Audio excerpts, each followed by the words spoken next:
லவ்தேத்தூர் இயேசுஸ் கிறிஸ்துஸ். இயேசு கிறிஸ்துவுக்கு புகழ்.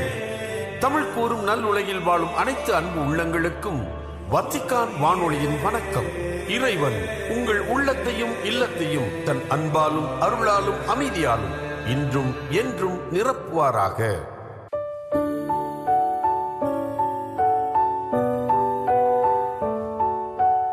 அன்பு நேயர்களே, வத்திக்கான் வானொலி இன்று உங்களுக்கு வழங்கவிருப்பவை இன்றைய புனிதர், அன்னை ஓர் அதிசயம் மற்றும் செய்திகள்.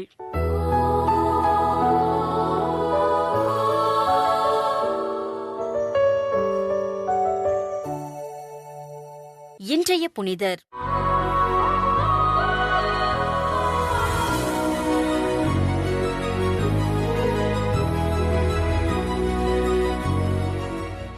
ஏப்ரல் 25.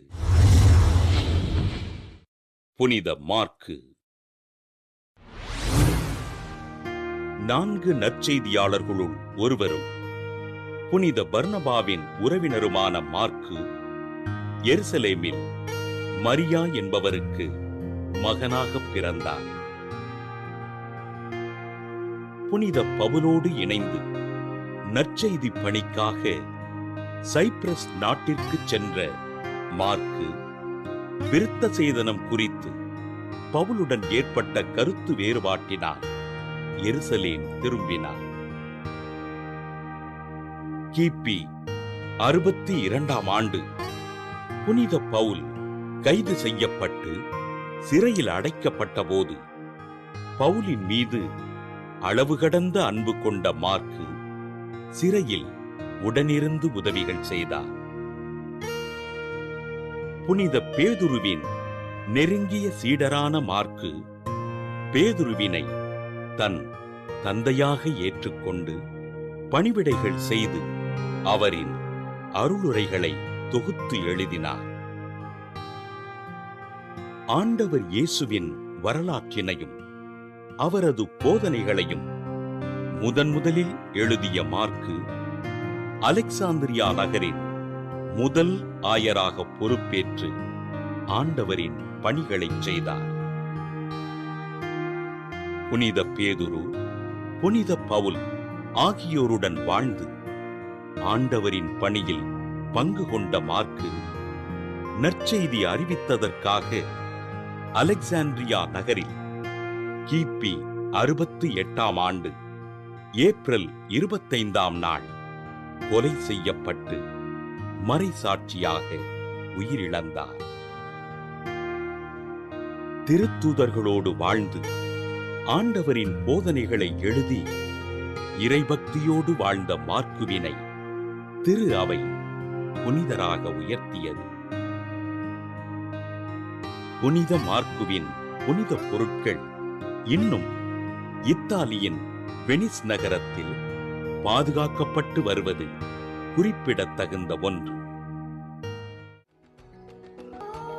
புனித மார்க்குவின் திருவிழாவினை கொண்டாடுகின்ற நாம் தினமும் திருவிவிலியத்தினை பக்தியோடு வாசித்து இறைவார்த்தையின்படி நடப்பதற்கு உறுதியேற்போம்.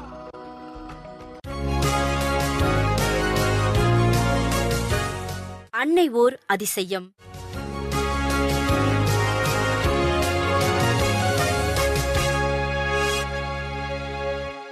பணிமய மாதா தமிழகத்தின் ஆன்மீக வரலாற்றில் மிகவும் பழமையானதும் புகழ்பெற்றதுமான ஒரு புனித தலம் தூத்துக்குடியில் அமைந்துள்ள பணிமய மாதா பேராலயமாகும். கடலோர நகரமான தூத்துக்குடியில் அற்புதமாய் வீற்றிருக்கும் அன்னை மரியாவின் மகிமையையும் அந்த ஆலயத்தின் நீண்ட நெடிய வரலாற்றையும் நாம் இப்போது அறிந்து கொள்ளப் போகிறோம். இந்த திருத்தலம் பல நூற்றாண்டுகளாக தூத்துக்குடி மக்களின் வாழ்வோடும் கலாச்சாரத்தோடும் பின்னிப் பிணைந்துள்ளது. இந்த ஆலயத்தின் வரலாறு 16ஆம் நூற்றாண்டில் தொடக்க காலத்தோடு பிணைக்கப் பெற்றுள்ளது. 1535 முதல் 1537 வரையிலான காலகட்டத்தில் தூத்துக்குடி மற்றும் அதனை சுற்றியுள்ள பகுதிகளில் வாழ்ந்த பரவர் சமூகத்தைச் சேர்ந்த ஏறக்குறைய 20,000 பேர் ஒரே சமயத்தில் கத்தோலிக்க கிறிஸ்தவ மதத்தை தழுவினர். உலக வரலாற்றிலேயே இவ்வளவு பெரிய மக்கள் தொகை ஒரே நேரத்தில் ஒரு மதத்தை ஏற்றது மிக முக்கியமான நிகழ்வாக கருதப்படுகிறது. மதம் மாறிய அந்த மக்களுக்கு நற்செய்தி போதிக்கவும் அவர்களை வழிநடத்தவும் குருக்கள் இல்லாத சூழல் நிலவியது. அப்போது திருத்தந்தை 3ஆம் பவுல் அவர்கள் இயேசு சபை குருக்களை தூத்துக்குடிக்கு அனுப்பி வைத்தார். இதன் தொடர்ச்சியாக 1538ஆம் ஆண்டு தூத்துக்குடியில் ஒரு சிறிய ஆலயம் கட்டப்பட்டது. அந்த ஆலயத்திற்கு திருத்தூதரான புனித பேதுருவின் பெயர் சூட்டப்பட்டு வழிபாடு தொடங்கியது. அதனைத் தொடர்ந்து 1582ஆம் ஆண்டு அன்னை மரியாவுக்கு என தனியாக ஒரு புதிய ஆலயம் எழுப்பப்பட்டது. ரோமில் உள்ள புகழ்பெற்ற புனித மரியாள் பேராலய திருவிழா நாளான ஆகஸ்ட் 5ஆம் தேதி இந்த ஆலயம் அன்னைக்கு அர்ப்பணிக்கப்பட்டது. அன்றிலிருந்து இந்த ஆலயம் இறையிறக்க பனிமய மாதா ஆலயம் என்று பக்தியுடன் அழைக்கப்பட்டு வருகிறது. இதுவே பனிமய மாதா பக்தியின் தொடக்கப் புள்ளியாக அமைந்தது. வையகராணியே, பார்போற்றும் தாயே, வங்கக்கடலோரம் வாழ்பவளே, பனிமய தாயே. வையகராணியே, பார்போற்றும் தாயே, வங்கக்கடலோரம் வாழ்பவளே, பனிமய தாயே. வாழ்க வாழ்க வையகராணியே, வாழ்க வாழ்க வையகராணியே.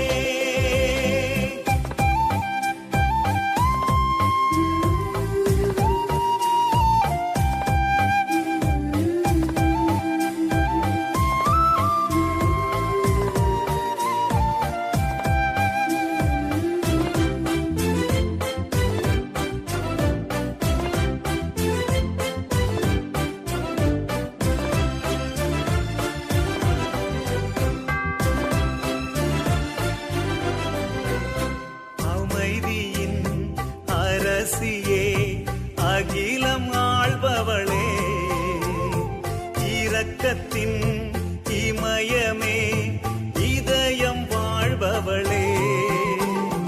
அமைதியின் அரசியே, அகிலம் ஆள்பவளே, இரக்கத்தின் இமயமே, இதயம் வாழ்பவளே. வான் தந்தை தேர்ந்ததும் உனை அல்லவா, இறையேசு தவழ்ந்ததும் உனில் அல்லவா. வான் தந்தை தேர்ந்ததும் உனை அல்லவா, இறையேசு தவழ்ந்ததும் உனில் அல்லவா. என்னுள்ளம் என்னாலும் உனதல்லவா, என் தாயும் நீ அல்லவா. வாழ்க வாழ்க வையகராணியே, வாழ்க வாழ்க வையக. 1600களில் தமிழகத்தில் ஏற்பட்ட அரசியல் மாற்றங்கள் மற்றும் போர்கள் இந்த ஆலயத்தை பெரிதும் பாதித்தன. மதுரை நாயக்கர் ஆட்சி காலத்தில் தூத்துக்குடி மீது நடத்தப்பட்ட தாக்குதல்களால் அங்கிருந்த ஆலயங்கள் சேதமடைந்தன. உயிருக்கு அஞ்சிய மக்கள் 1604ஆம் ஆண்டு ராஜத்தீவு என்று அழைக்கப்பட்ட இன்றைய முயல்தீவுக்கு சென்று தஞ்சம் புகுந்தனர். முயல்தீவில் தஞ்சம் புகுந்த மக்கள் இக்கட்டான சூழலிலும் தங்கள் விசுவாசத்தை கைவிடவில்லை. அங்கிருந்து 1606ஆம் ஆண்டு அன்னைக்கென ஒரு சிறிய ஆலயத்தை கட்டி அங்கேயே அன்னையின் திருவுருவத்தை நிறுவி வழிபட்டனர். பின்னர் நிலப்பகுதியில் அமைதி திரும்பியதும் மக்கள் மீண்டும் தூத்துக்குடிக்கே திரும்பி வந்து அன்னையின் பக்தியை தொடர்ந்து போற்றி பாதுகாத்தனர். இதன் பின்னர் 1655ஆம் ஆண்டு தூத்துக்குடியை டச்சுக்காரர்கள் கைப்பற்றினர். அவர்கள் கத்தோலிக்க விசுவாசத்திற்கு மாறான கொள்கைகளை கொண்டிருந்ததால் அங்கிருந்த கத்தோலிக்க ஆலயங்கள் பெரும் தாக்குதல்களுக்கு உள்ளாயின. பல ஆலயங்கள் சூறையாடப்பட்டு இடிக்கப்பட்டு கல்லறை தோட்டங்களாக மாற்றப்பட்ட ஒரு துயரமான காலம் தூத்துக்குடிக்கு கத்தோலிக்க வரலாற்றில் உருவானது.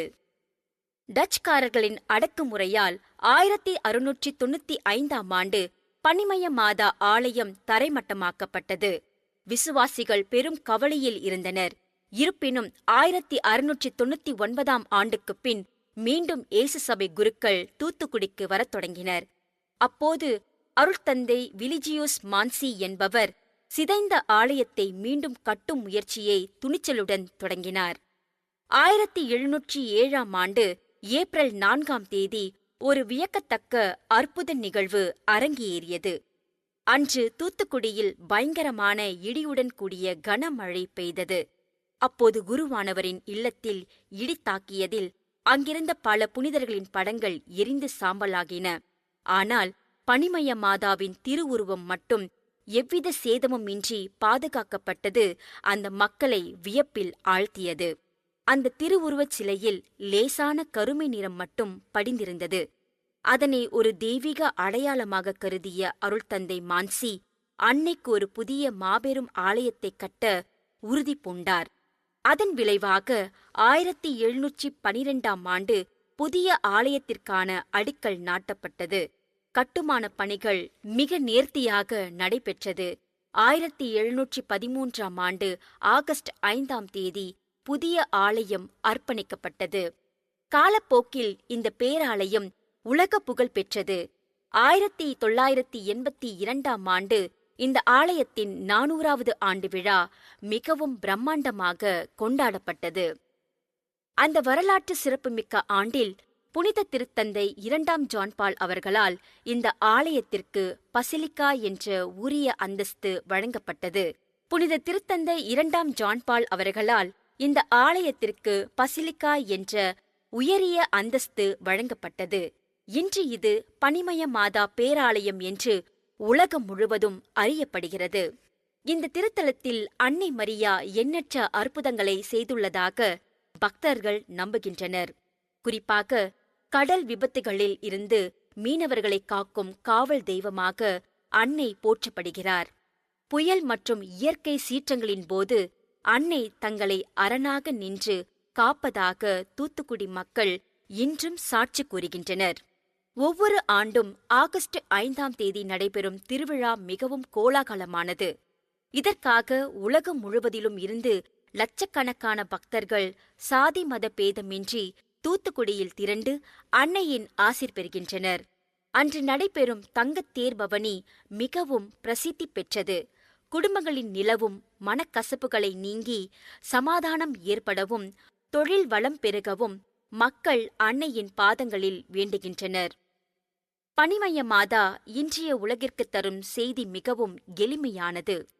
பனியைப் போல மனதினை தூய்மையாக வைத்திருங்கள். சோதனைகள் வரும்போது நம்பிக்கையில் தளராதீர்கள். எப்போதும் ஜெபத்தில் உறுதியாக இருங்கள் என்பதே அந்த தாயின் அறிவுரையாக இருக்கிறது. இந்த ஆன்மீக செய்தி இன்றும் பலரது வாழ்வில் மாற்றத்தை ஏற்படுத்தி வருகிறது.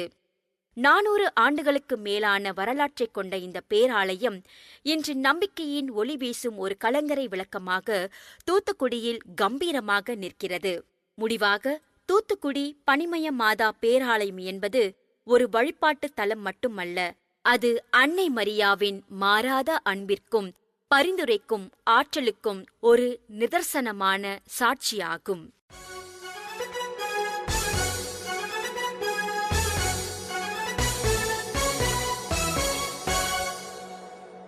செய்திகள். கத்தோலிக்க கல்வி பண்பாட்டு அறிவை வளர்க்கிறது என்றும், உங்களின் விவிலிய போதனைகள் மாணவர்களின் சுதந்திரத்தை மதிக்கும் அதேவேளை அவர்கள் கிறிஸ்துவையும் உண்மையும் கண்டறிய துணை புரிகின்றன என்றும் திருத்தந்தை 14ஆம் லியோ அவர்கள் கூறினார். ஏப்ரல் 25 சனிக்கிழமை அன்று கத்தோலிக்க ஆசிரியர்களை திருப்பீடத்தில் சந்தித்தபோது இவ்வாறு கூறிய திருத்தந்தை, கல்வி நிறுவனங்களில் அவர்கள் மேற்கொள்ளும் அர்ப்பணிப்பு மிகுந்த பணிகளுக்கு நன்றியையும் வாழ்த்துக்களையும் தெரிவித்துக் கொண்டார். கத்தோலிக்க ஆசிரியர்கள் செய்யும் இப்பணி எதிர்கால சந்ததியினரின் ஆளுமை வளர்ச்சிக்கு மிக முக்கியமானது என்றும், ஆன்மீக விழுமியங்கள் மனித வாழ்வின் அடிப்படை என்றும் எடுத்துக்காட்டிய திருத்தந்தை அவற்றை கல்வியிலிருந்து பிரிக்கக்கூடாது என்றும் குறிப்பிட்டார். கல்வி என்பது வெறும் அறிவு மட்டுமல்ல, அது உண்மையை நேசிக்கும், சுதந்திரத்தை மதிக்கும் மற்றும் சிந்திக்கும் திறன் கொண்ட இதயங்களை உருவாக்குவதாகும் என்றும் இங்குதான் நம்பிக்கையும் அறிவும் இணைந்து செயல்படுகின்றது என்றும் திருத்தந்தை தெரிவித்தார். அதனைத் தொடர்ந்து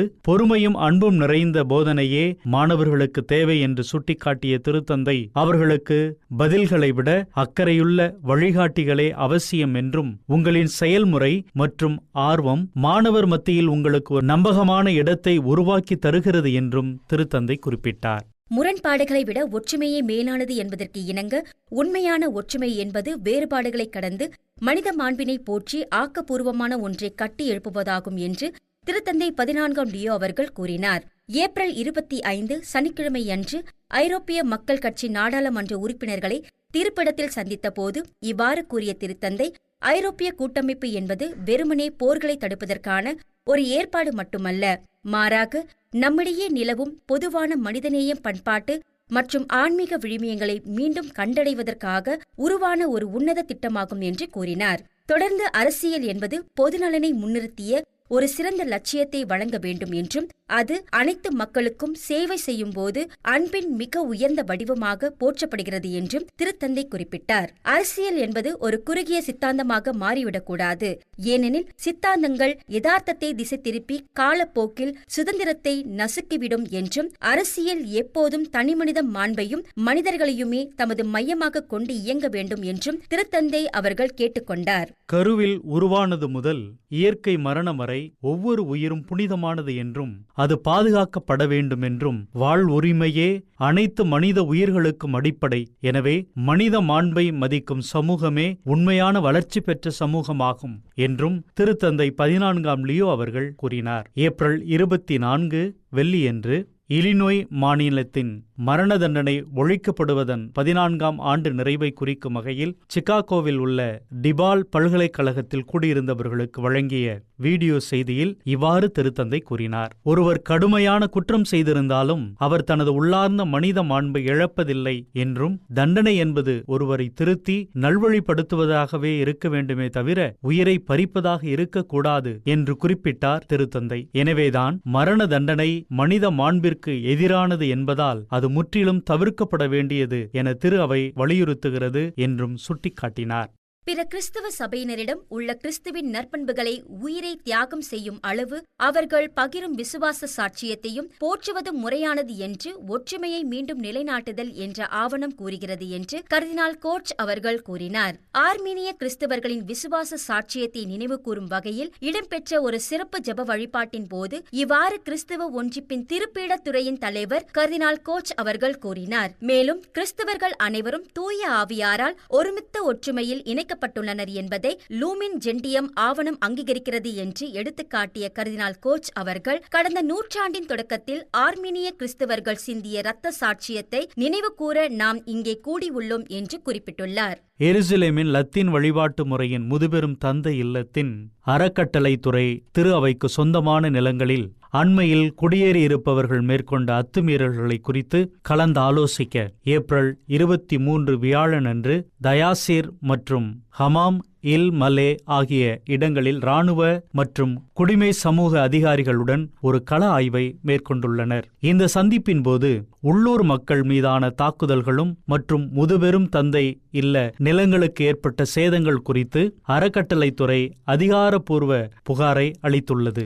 இதற்கு பதிலளிக்கும் விதமாக நிலத்தை அழிப்பதற்கு பயன்படுத்தப்பட்ட இயந்திரங்களை பறிமுதல் செய்வது மற்றும் சம்பந்தப்பட்டவர்கள் மீது சட்ட நடவடிக்கை எடுப்பது உள்ளிட்ட பணிகளை அதிகாரிகள் தொடங்கியுள்ளனர். மேலும் இத்தகைய விதிமீறல்கள் திரு அவையின் சொத்துகள் மீதான தெளிவான அத்துமீறல் என்று குறிப்பிட்டு இந்த நிகழ்வை வன்மையாக கண்டித்துள்ள முதுபெரும் தந்தை இல்லம் சேதங்களை உடனடியாக அகற்றவும் மேலும் ஊடுருவல்கள் நடக்காமல் தடுக்கவும் நிலங்களுக்கு சட்டப்பூர்வ பாதுகாப்பு வழங்கவும் கோரிக்கை விடுத்துள்ளது.